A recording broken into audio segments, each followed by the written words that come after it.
I want you to close your eyes for a second. Seriously, just humor me. Yeah. Imagine you are setting out on a journey. But I'm not talking about a road trip with a killer playlist and, a bag of snacks. You are on foot. You're walking. Mm-hmm. The terrain is rocky, uneven, and just scorching hot. You're carrying everything you own on your back. And the worst part, you're completely exposed. Right. No GPS, no cell service, no AAA to call if you twist an ankle. Exactly. And definitely no police force to call if things go south.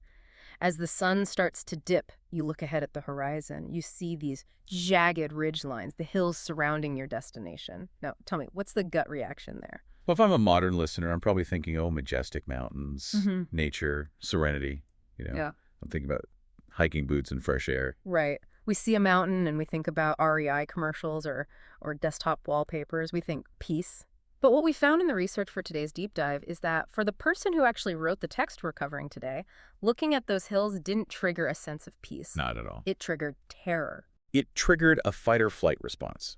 And that is the crucial context we need to unpack today. We are doing a deep dive into Psalm 121. And I know before you reach for the skip button thinking, I've heard this at 100 funerals. Just pause for a second. It definitely has a massive greeting card reputation, doesn't it? It's the text on the tranquil poster with the sunset and the eagle soaring. It is. But our goal today is to strip away that soft, sentimental varnish. Because when you actually dig into the history, the geography, and the Hebrew, this isn't a poem about a nice hike. It is a gritty survival manual for high-stakes travel. So let's set the stage properly. This isn't just a random poem. In the source material, it's identified as a song of degrees or a song of ascents. Now, I'll be honest, when I first saw that, I thought degrees meant, like, temperature. Huh. I mean, it certainly was hot, but no. Like it's hot out there. Degrees here means steps or elevation. You have to remember that Jerusalem sat on a high ridge. So no matter where you were coming from in ancient Israel, you always had to go up to get to Jerusalem. Oh, so it's a climbing song. It's a marching cadence. These were songs sung by pilgrims making the trek for the annual festivals. They would travel in caravans, singing these songs to keep their rhythm and their spirits up. But the context of that climb is vital. This wasn't a paved highway. No. It was the Jericho Road. And the Jericho Road has a reputation. A terrible one. It was steep, winding, and notoriously lawless. I mean, it was the setting for the parable of the Good Samaritan for a reason. That's where people got mugged. Okay, so keep that image in your head.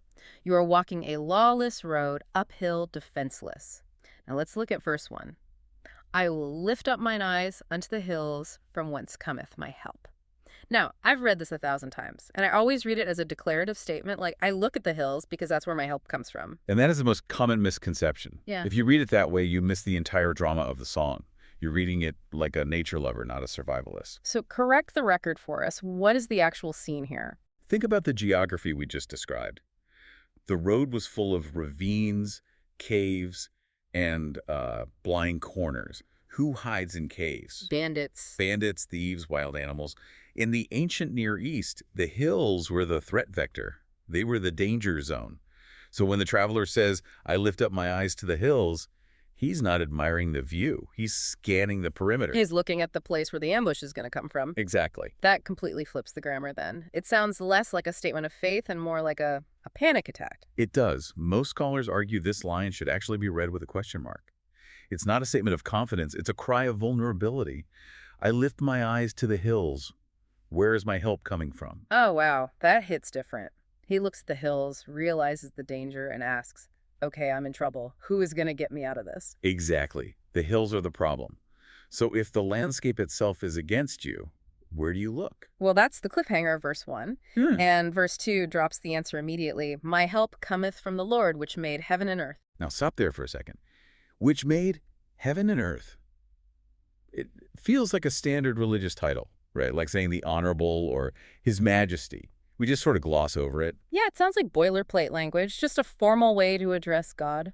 But in this context, it's a logical argument. Yeah. It's actually a devastatingly smart rebuttal to the fear. Think about it. If you were afraid of the bandits in the hills, or the storm clouds over the hills, or the lions living on the hills, what is the one thing that trumps all of that? The guy who built the hill. Precisely. It's a hierarchy of authority. By invoking God as the maker of heaven and earth, The psalmist is effectively saying, my help doesn't come from inside the system, it comes from the architect of the system. That's actually a really helpful distinction. It reminds me of, okay, weird analogy, but think about a video game. If your character is stuck in a glitch or there's a bug in the level, you can't ask the other characters for help. Right, they're stuck in the code too. They're stuck in the code too. You need the developer. You need the one who wrote the code to reach in and fix the glitch. And that is the claim of Psalm 121. The help comes from outside the program. It comes from the creator. And that's why the text is so confident. It's not saying the bandits aren't real, it's saying the maker is bigger. But here's where I want to push back a little bit, because the creator feels very distant, big, cosmic, far away. The maker of heaven and earth sounds like a god who is busy running galaxies, not, worrying about my twisted ankle or my bank account. That's a fair critique. Okay. Deism suggests a god who makes the watch, winds it up, and just walks away. But the text pivots here. It moves from the cosmic to the incredibly personal, and it does that through one specific word. If you look at the Hebrew text, there's one word that gets hammered home over and over again. Shamar. Shamar. And I'm assuming that's the word translated as keep. Yes. He that keepeth thee, the Lord is thy keeper. It shows up 6 times in just 8 verses. That's intentional. You don't accidentally write the same word 6 times in a short poem unless you're trying to drill something into the reader's head. It's rhythmic. It's meant to be memorized. And the word shamar implies a very active kind of guarding. It literally means to hedge about with thorns. It's the word you would use for a shepherd watching sheep in wolf country, or a sentry standing on a city wall. So not just a passive observer, a bodyguard. A bodyguard. Yeah. A sentry. And this leads to perhaps the most comforting, but also the most challenging imagery of the whole poem, verses 3 and 4. He that keepeth thee will not suffer thy foot to be moved. He that keepeth Israel shall neither slumber nor sleep. Okay, let's be real for a second. That is the part I struggle with. I think a lot of listeners hear, he will not sleep, and they think, well, it sure feels like he's sleeping sometimes, when the bad news hits or the tragedy happens or you lose the job. It feels like the sentry took a coffee break. That is the honest, raw human reaction. Where were you? And the ancient worlds felt that too. But you have to understand the cultural backdrop here to see why this was such a radical claim. In the ancient Near Eastern religions, the neighbors of these people, their gods did sleep. Wait, really? Their gods took naps? Oh, absolutely. There are myths about Bil'ad, the storm god, needing to be woken up to do his job. The seasons changed because the gods were hibernating. If a drought came, it was because your god was asleep or distracted. So a sleeping god was the norm. It was the expectation. If things went wrong, you just assumed your god was napping. Psalm 121 is radical because it claims the opposite. It says, no, the God of Israel is insomniac on your behalf. Insomniac on your behalf. I like that. But what about the bad stuff? If he's awake, why are there still bandits? And that's the key distinction. The text promises keeping, not absence of trouble. A sentry doesn't stop the enemy army from existing. The sentry ensures you aren't taken by surprise. The point isn't that the journey becomes easy. The point is about vigilance. Right. It's the assurance that you are never unobserved. There is never a moment where you are forgotten. So it's the difference between a padded room and a guarded walk. Exactly. You are still on the road, the rocks are still there, but you are not alone. That brings us to this really interesting breakdown of the day and night dangers. Verse 6 says, "The sun shall not smite thee by day, nor the moon by night." Now, I get the sun part. Heat stroke was a killer. But the moon, I don't usually worry about getting a moonburn. No, SPF 50 won't help you there. This is a literary device called a merism. Merism. Okay, break that down for us. A merism is when you mention 2 opposite extremes to encompass everything in between. Like when we say we searched high and low, we mean we searched everywhere. So when the psalmist says day and night, sun and moon, he's saying protection covers the full range of human experience. But the symbols matter too, right? They do. The sun by day represents the visible dangers, the known threats, the heat of the battle, the exhaustion of the grind, the things you can see coming at you. And the moon. Think about what the night represents, the unknown. But also, in the ancient mind, the moon was associated with madness. Oh, right. The word lunacy comes from lunar, the moon. Exactly. So if the sun represents external physical attacks, the moon represents invisible fears, night terrors, anxiety, depression, The things that haunt you when the lights go out and the house is quiet. That is powerful, because I feel like for a lot of us, the moon dangers are actually scarier than the sun dangers. Absolutely. The what ifs, Yeah. the replaying of old conversations, the spiral. So the promise here isn't just, I'll keep you from getting physically hurt. It's, I will protect you from the external pressure of the day, and indeed the internal spiral of the night. He is the shade for your mind as much as your body. That's a beautiful way to put it, is total coverage. So let's bridge the gap here. We've done the history, we've done the Hebrew, but we aren't dodging archers on the road to Jericho. Most of our listeners are dodging traffic on the I-95 or, dodging passive-aggressive emails. How does this connect to modern life? Well, the source material suggests this text is essentially a manual for modern anxiety. It starts by asking, what are your hills? What do you mean by that? I mean, when the pressure spikes, when the stock market wobbles, or the medical test comes back inconclusive, where do your eyes naturally go for help? Honestly, Google or my bank account. Right. We look to systems. We look to institutions. If I have enough savings, I'm safe. If I get that promotion, I'm safe. If the right political party is in power, I'm safe. We treat these things as our hills. We look to them for salvation. But like the hills in the poem, those things can actually be the source of the anxiety. Exactly. Because markets crash, companies downsize, savings run out.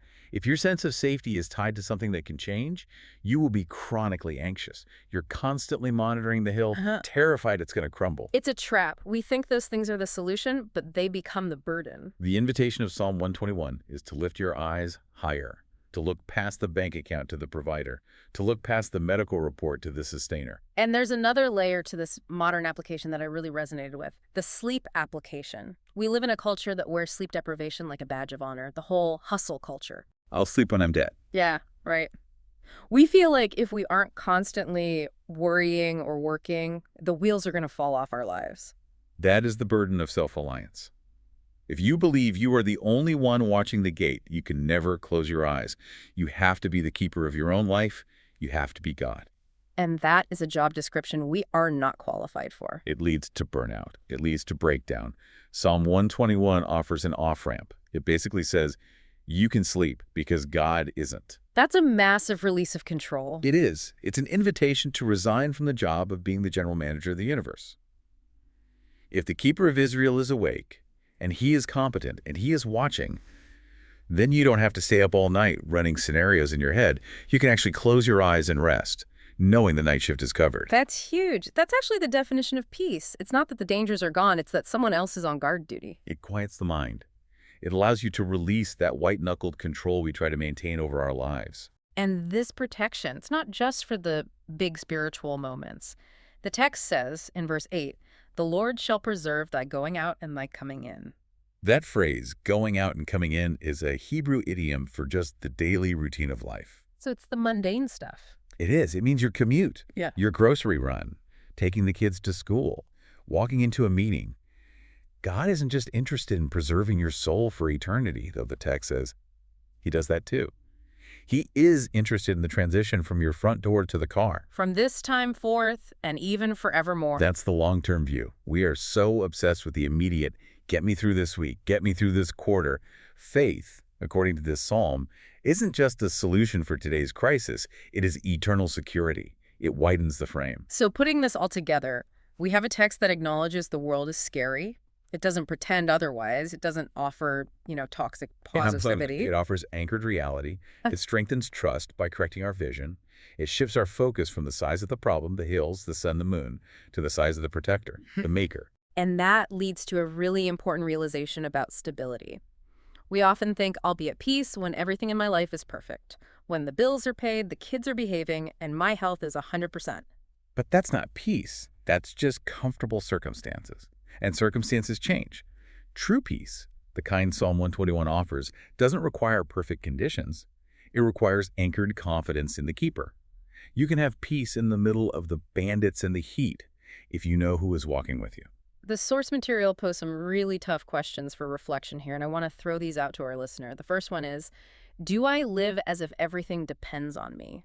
That's a convicting one. If you are exhausted, anxious, and burnt out, the answer is probably yes. And the follow-up, where do I need to release control? Identifying that area, whether it's your children's future, your job security, your health, And consciously saying, I am lifting my eyes past this hill to the Maker.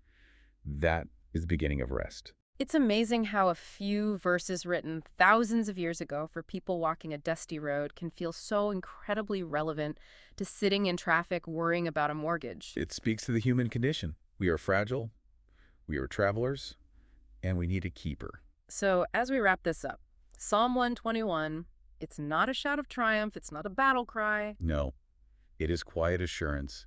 It's the deep breath you take when you realize you aren't alone in the dark. We want to encourage you to really sit with this text this week. Read it again, not as a poem, but as a reality check for your anxiety. Absolutely.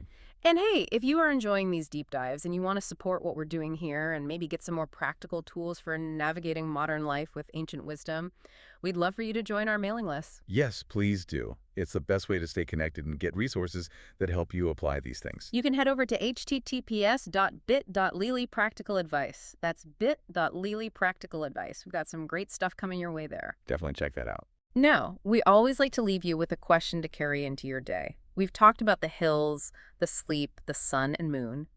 But here's the question we want you to wrestle with. How will you apply this information in your life? Not just what did you learn, but how will you apply it? Will you change your bedtime routine to release control? Will you change how you react to bad news? Application is where the transformation happens. And here is one final thought to mull over. Verse 8 says, He preserves your going out and your coming in. We often think the destination is the important part or the home base is the safe part. But the most dangerous part of any journey is the transition, the threshold, the space between. And that is exactly where the protection is promised. Not just at the start and the finish, but in the messy middle. Thanks for diving in with us. We'll see you on the next one. Safe travels.